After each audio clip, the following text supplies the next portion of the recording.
YellowJackets has so many unsolved mysteries. Will we ever actually get an answer to some of these? Who knows? The show's kind of gotten to the point where they never answer any questions and they only give us more and more questions than we had before. Maybe that'll change in season 4 and we'll finally get the answers. But in today's video, I want to go over 10 different questions that have not been answered that I think should be answered in season 4. Starting us off is who burned down the cabin? This is probably the biggest unanswered question in the entire show. In the finale of season 2, the cabin suddenly fills up with smoke. Everyone awakes and runs out, watching their only safe place in the Canadian wilderness burn to the ground, and the episode ends there. No one was shown to have started the fire. We saw Ben grab the matches, but that's it. It wasn't shown that he did it. Now that the cabin was ashes, you thought it'd be pretty important to find out who started it? Well, don't worry, in season 3 we will get the answer. Or not. We never got the answer. They went as far as almost executing Coach Ben for allegedly burning down the cabin, even though we know he didn't. They almost killed a main character for something they never even bothered to explain. I still think that it was because the fireplace was never cleaned out and a spark started it. I don't think it was anyone's fault, but we still don't know for sure. But the fact that they were gonna almost kill a main character for something that we don't even know was kind of ridiculous. What does the symbol mean? The symbol has been shown so many times throughout the show, in the wilderness, on those trees, and even in the adult timeline. It wasn't something that the girls came up with, those symbols were there way before they got there. So what does it mean? Is it what Lottie guessed, a means of protection, or a symbol of evil like the others guessed? Why did Jackie see the man from the cabin as she was dying? This I don't think we will ever get an answer to. Maybe if they ever release the episode of the origin story of the man from the cabin. They filmed it, but never released it. Maybe that would tell us. She saw him as she was dying, but that was it. It's just confusing. Does the wilderness have any real power, or is it all supernatural? It seems like there is at least a little bit of supernatural at play, but how much? In season 3 it seemed like they were moving away from the supernatural stuff, but then you had other Ty call Van on a phone that was in a box that was not plugged in. So I'm not really sure if the writers know what they want to do here. I personally would prefer if it's all in their head, it would make the most sense. If it was all supernatural, that would just kind of excuse everything they did out there. I think that mining theory is definitely a real possibility. They could be consuming mining runoff, which is why the water was red. It could also be what's causing the hallucinations if they're exposed to it long enough, which they were out there for 19 months. A few other things kind of hint at this being true. When Natalie and Travis were looking for Javi, they came across this mossy tree stump with no snow on it. It all melted off. How is this possible? Everything else is covered in snow.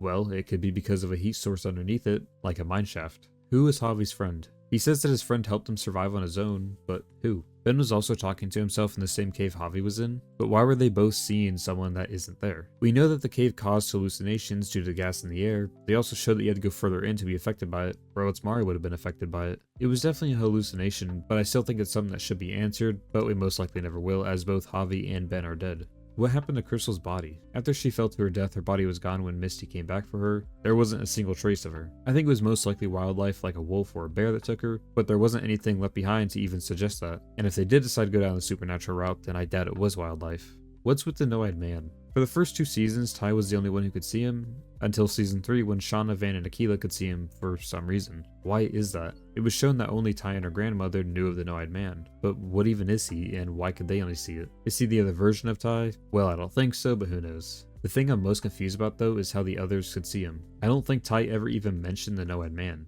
Even if she did, she probably said it to Van, and Van wouldn't have said anything. I honestly don't think the writers have a plan for him either, he's just kind of there. What is other Ty? I also don't think the writers know what they want to do here. Other Ty hasn't really done much, she's also just been kind of there. We don't really know anything about her or why she's there. Other Ty is also why I think they will unfortunately make it all supernatural. Like I said earlier, Dark Ty called Van on an unplugged phone in an old box. How does that work?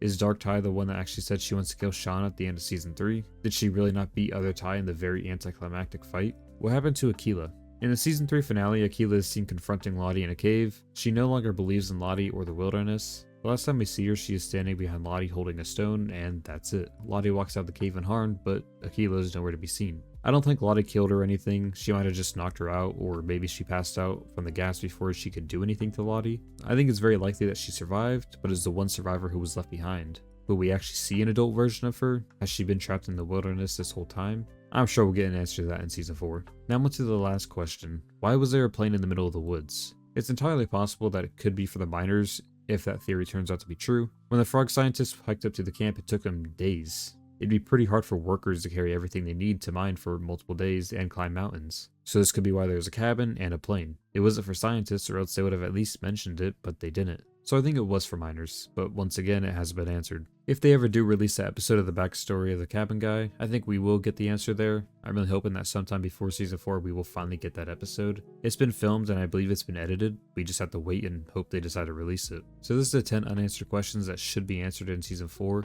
There are still so many more things that need to be answered, but these were the ones that I could think of. So if there are any more things that you guys think should be answered, please let me know down below. Maybe I'll make another video going over some more. If you enjoyed today's video, feel free to like and subscribe. Let me know your thoughts down below, and if I missed anything and any of these questions have already been answered, also let me know down below. And with that being said, thank you all for watching.